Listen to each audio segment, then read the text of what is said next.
말씀으로 인도함을 받는 사람, 그들이 하나님의 자녀입니다. 아멘. 주님은 우리를 예배의 자리로 부르셨습니다.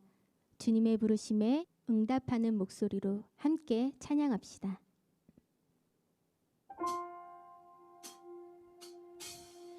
높은 산들이 낮아지고 험한 길이 평탄해지고 골짜기가 메워지는 새로운 하늘과 땅이 우리 가운데 소망으로 자리를 잡아 꿈을 꾸게 해. 불합리한 현실 속에서 주의 사랑을 외치게 해.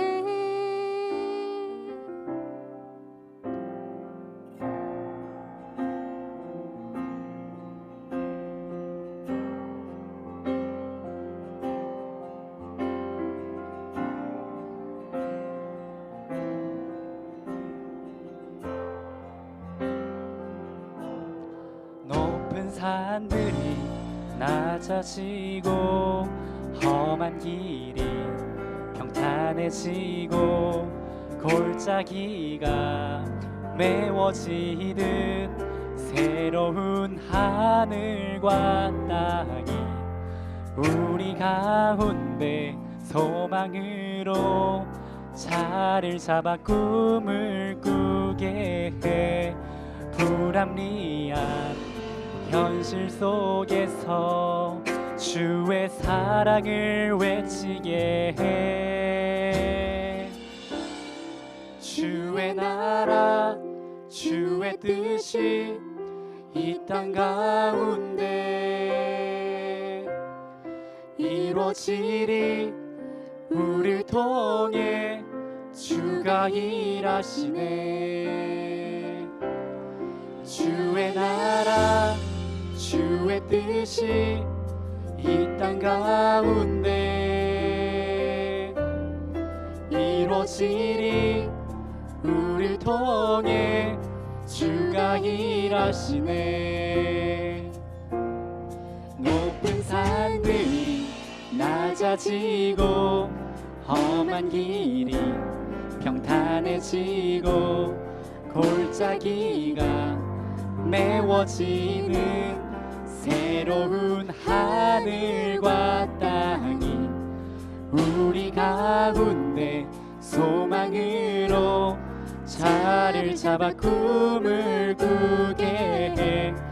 불합리한 현실 속에서 주의 사랑을 외치게 해.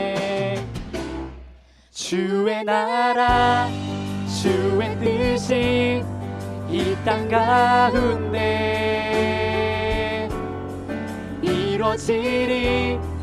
우리를 통해 주가 일하시네. 주의 나라 주의 뜻이 이 땅 가운데 이루어지리. 우리를 통해 주가 일하시네. 주의 나라 주의 뜻이 이 땅 가운데 이루어지리. 우리를 통해 주가 일하시네. 주의 나라 주의 뜻이 이 땅 가운데 이루어지리. 우리를 통해 주가 일하시네. 주님, 우리가 주님이 부르신 그 자리에 서겠습니다. 결단하면서도 깊은 곳으로 주님 앞에 나아가길 소망합니다. 기도하겠습니다.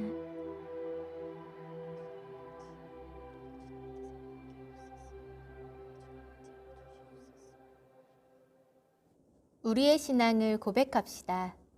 나는 전능하신 아버지 하나님, 천지의 창조주를 믿습니다. 나는 그의 유일하신 아들 우리 주 예수 그리스도를 믿습니다. 그는 성령으로 잉태되어 동정녀 마리아에게서 나시고 본디오 빌라도에게 고난을 받아 십자가에 못 박혀 죽으시고 장사한 지 사흘 만에 죽은 자 가운데서 다시 살아나셨으며 하늘에 오르시어 전능하신 아버지 하나님 우편에 앉아 계시다가 거기로부터 살아있는 자와 죽은 자를 심판하러 오십니다. 나는 성령을 믿으며 거룩한 공교회와 성도의 교제와 죄를 용서받는 것과 몸의 부활과 영생을 믿습니다. 아멘. 오늘 성령께서 우리에게 주는 말씀을 들으십시오. 오늘의 말씀은 요한복음 2장 1절에서 11절의 말씀입니다. 함께 합독하겠습니다. 사흘째 되는 날에 갈릴리 가나에 혼인잔치가 있었다. 예수의 어머니가 거기에 계셨고 예수와 그의 제자들도 그 잔치에 초대를 받았다. 그런데 포도주가 떨어지니 예수의 어머니가 예수에게 말하기를 포도주가 떨어졌다 하였다. 예수께서 어머니에게 말씀하셨다. 여자여, 그것이 나와 당신에게 무슨 상관이 있습니까? 아직도 내 때가 오지 않았습니다. 그 어머니가 일꾼들에게 이르기를 무엇이든지 그가 시키는 대로 하세요 하였다. 그런데 유대 사람의 정결 예법을 따라 거기에는 돌로 만든 물 항아리 6이 놓여 있었는데 그것은 물 2-3 동이들이 항아리였다. 예수께서 일꾼들에게 말씀하셨다.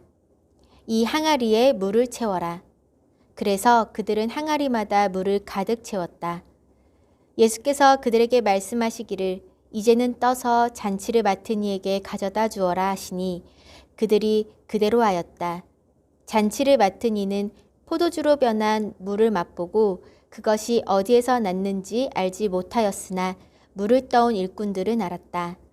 그래서 잔치를 맡은 이는 신랑을 불러서 그에게 말하기를 누구든지 먼저 좋은 포도주를 내놓고 손님들이 취한 뒤에 덜 좋은 것을 내놓는데 그대는 이렇게 좋은 포도주를 지금까지 남겨두었구려 하였다.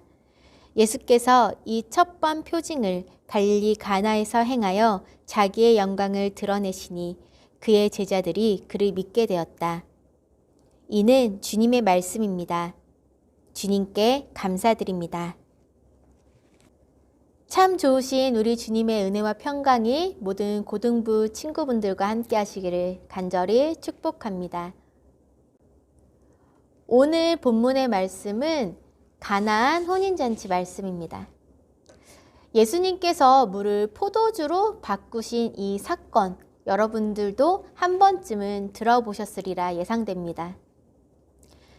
가나의 혼인잔치는 이 요한복음에만 등장하는데 요한복음의 맥락에서 볼 때 예수님의 공생애의 첫 사건이었습니다.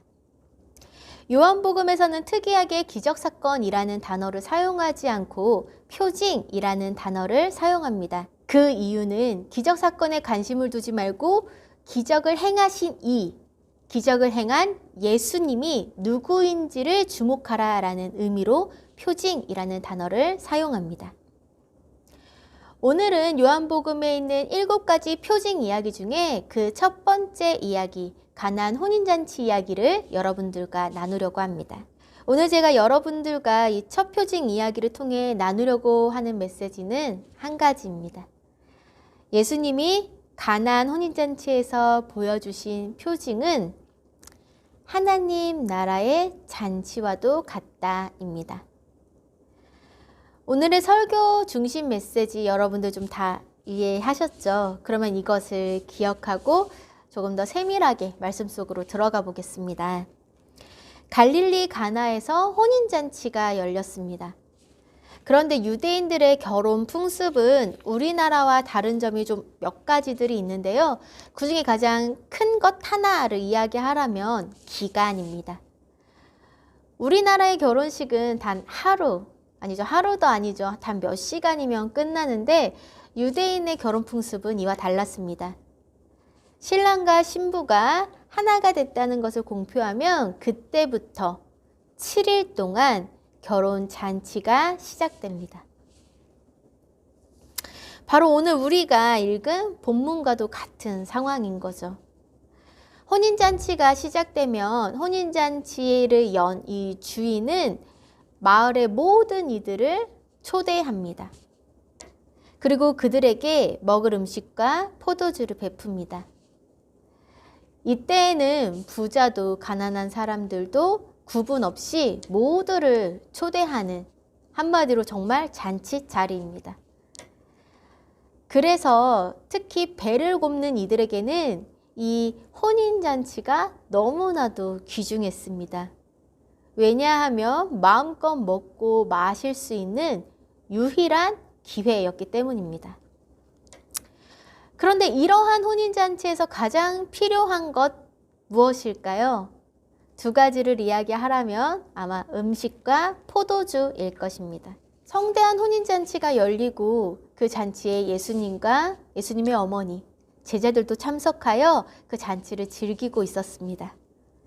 그런데 예수님의 어머니는 포도주가 떨어졌다는 사실을 알게 됩니다. 그리고 그 사실을 예수님에게 이야기합니다. 그런데 예수님은 어머니의 이러한 말에, 마리아의 말에 이렇게 대답합니다. 그 일이 나와 무슨 상관이 있습니까? 아직 나의 때는 오지 않았습니다. 조금 거절한 듯해 보이는 이러한 예수님의 대답에도 마리아는 주저함 없이 일꾼들에게 대답합니다. 그가 시키는 대로 하세요. 보통 어머니가 자신의 아들에게 하는 말은 아니지요. 그분이 하라고 하시는 대로 하세요 라고 일꾼에게 마리아는 이야기합니다.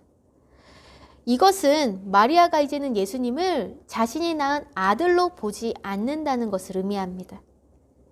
하나님의 옛 약속을 기억하고 있는 마리아는 그 약속이 예수님에게서 이루어질 것을 미리 보았고 알았고 그때가 다가왔다는 것을 직감적으로 느꼈습니다. 그래서 예수님이 무언가는 하실 거야 라는 기대와 믿음을 가지고 일꾼들에게 그가 하라는 대로 하세요 라고 이야기를 합니다. 예수님은 어머니의 이야기를 듣자 조금 전 보였던 태도와는 달리 항아리에 물을 가득 채우라고 일꾼에게 이야기합니다. 그리고 일꾼들은 예수님의 말을 들은 즉시 그 말씀에 순종하여서 항아리에 물을 가득 채웁니다.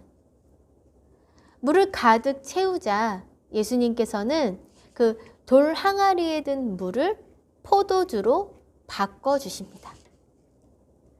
잔치를 맡은 이는 주님이 바꾸신 이 포도주의 맛을 보자 깜짝 놀랍니다. 왜냐하면 너무나도 맛이 훌륭했기 때문입니다. 이 잔치를 맡은 이는 신랑을 불러와서 막 칭찬을 아끼지 않으며 이 혼인잔치는 계속 이어지게 됩니다.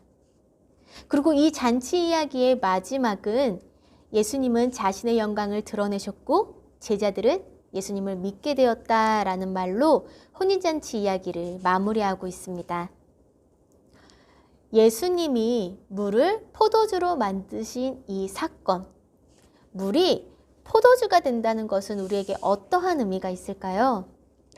앞서 말씀드렸다시피 예수님은 하나님 나라를 잔치라고 생각하셨습니다. 신분의 고하를 막론하고 모두가 모여서 먹고 마시며 생명들이 살아나는 잔치 말입니다. 잔치는 모두가 기쁘고 즐겁습니다. 슬픔, 아픔, 외로움, 서러움 이런 것들은 없습니다. 행여 있더라도 잔치에 참여하면 그것들은 사라지고 현장에 기쁨만이 남습니다. 예수님은 모두가 어울려서 함께하는 이 생명의 잔치가 바로 하나님의 나라라고 보여줍니다. 그래서 예수님은 이 살림의 잔치가 끝나기 전에 물을 포도주로 바꿔주셨습니다. 그런데 우리가 여기에서 주목해야 할 점은 물이 담겨져 있는 장소입니다. 정결 예법에 따라 만든 돌 항아리에 담겨져 있는 물을 예수님은 포도주로 바꾸셨습니다. 여기에 나오는 돌 항아리에 담아둔 물은 정결 예법을 지키기 위해 사용된 정화수입니다. 유대인들에게 정결 예법이라는 것이 있는데요. 그것은 구약에서부터 내려져 온 율법 중에 한 파트입니다. 유대인들은 문 앞에 물을 가득 채운 항아리를 두고 오고 가며 부정해진 손과 발을 씻습니다. 이 행위를 통하여서 자신들의 죄도 씻을 수 있다라고 생각했습니다. 부정했던 내 손과 발이 깨끗해진다라는 거죠. 그리고 그들은 이러한 정결 예식을 해야지만 하나님 나라 잔치에 참여할 수 있다고 생각했습니다. 그러나 예수님의 생각은 이들과 달랐습니다. 예수님은 형식적인 정결 예식을 행하지 않더라도 하나님 나라의 잔치는 누구에게나 열려있는 잔치다라고 생각하셨습니다. 바리새파 사람들과 예수님의 이러한 생각 차이가 극명하게 나타난 본문이 있는데요. 바로 마가복음 7장 1절, 3절, 또 5절, 8절입니다. 원래 조금 더 긴데요. 1절에서 3절, 또 5절에서 8절 말씀을 함께 읽어보겠습니다. 바리새파 사람들과 예루살렘에서 내려온 율법학자 몇 사람이 예수께로 몰려왔다. 그들은 예수의 제자들 가운데 몇 사람이 부정한 손, 곧 씻지 않은 손으로 빵을 먹는 것을 보았다. 바리새파 사람과 모든 유대 사람은 장로들의 전통을 지켜 규례대로 손을 씻지 않고서는 음식을 먹지 않았으며 5절입니다. 그래서 바리새파 사람들과 율법 학자들이 예수께 물었다. 왜 당신의 제자들은 장로들이 전하여 준 전통을 따르지 않고 부정한 손으로 음식을 먹습니까? 예수께서 그들에게 대답하셨다. 이사야가 너희 같은 위선자들을 두고 적절히 예언하였다. 이렇게 기록되어 있다. 이 백성은 입술로는 나를 공경해도 마음은 내게서 멀리 떠나 있다. 그들은 사람의 훈계를 교리로 가르치며 나를 헛되이 예배한다. 너희는 하나님의 계명을 버리고 사람의 전통을 지키고 있다. 유대인들은 율법을 지키는 것을 자신들의 목숨처럼 아주 소중히 여겼습니다. 그러나 시간이 지날수록 율법을 지키는 행위에 매몰되어서 이 율법을 주신 하나님의 마음과 주신 이유는 까맣게 잊어버리고 말았습니다.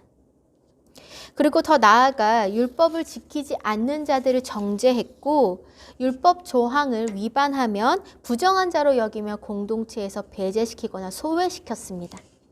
이와 반대로 예수님의 별명은 먹고 마시기를 탐하는 자, 세리와 죄인들의 친구입니다. 주님이 유난히 술과 음식을 밝히셨다고 유추 해석할 필요는 없습니다. 이 별명은 오히려 소위 경건하다라는 사람들 눈에는 아래 것으로 보이는 이들과 허물없이 어울리는 예수님의 모습을 곱지 않게 보았다는 사실을 반증해주는 별명이기 때문입니다. 예수님은 사람들 곁에 그 사람이 누구인지 간에 그 사람 곁에서 친밀하게 이야기를 나눌 수 있고 다가설 수 있는 분이셨습니다. 이러한 주님은 돌 항아리에 있는 물을 포도주로 바꾸시며 하나님 나라의 잔치를 이야기합니다. 하나님 나라의 잔치는 율법을 지키는 자들만 참석할 수 있는 잔치가 아니고 또 깨끗한 사람들만 들어올 수 있는 잔치가 아니라 모두가 함께 참여할 수 있는 잔치다라고 예수님이 말씀하고 있습니다. 우리는 지금까지 요한복음에 나타난 예수님의 첫 번째 표징 사건인 가나안 혼인잔치 이야기를 나눠보았습니다. 여기에서 표징이라는 말은 예수님이 누구이신지를 드러내주는 상징입니다. 그리고 제가 계속 첫 번째라고 이야기하고 있는데요. 이 첫 번째라고 번역된 단어 아르케는요, 시작이라는 뜻도 있지만 기원, 근본이라는 뜻도 가지고 있습니다.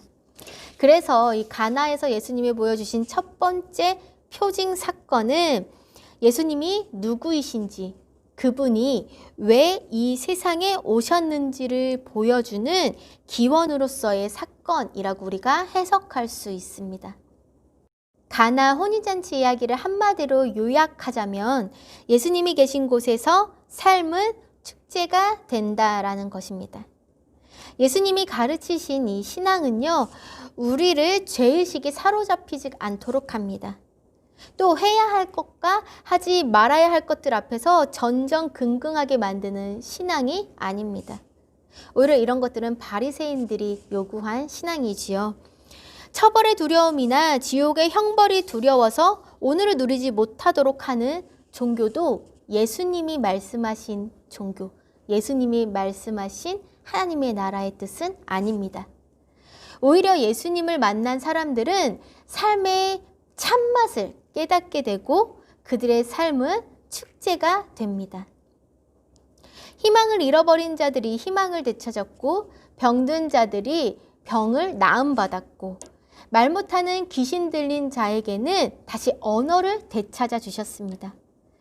그래서 예수님의 하나님 나라 잔치는 모든 이들에게 열린 잔치요, 굶주린 이들을 먹여내는 잔치요, 모두가 함께 웃는 잔치요, 더 나아가서 종교적 의례로 숨막혀 하는 이들을 해방하는 잔치입니다. 또 배제되고 소외된 이들의 울음소리가 기쁨의 웃음소리로 바뀌는 잔치입니다.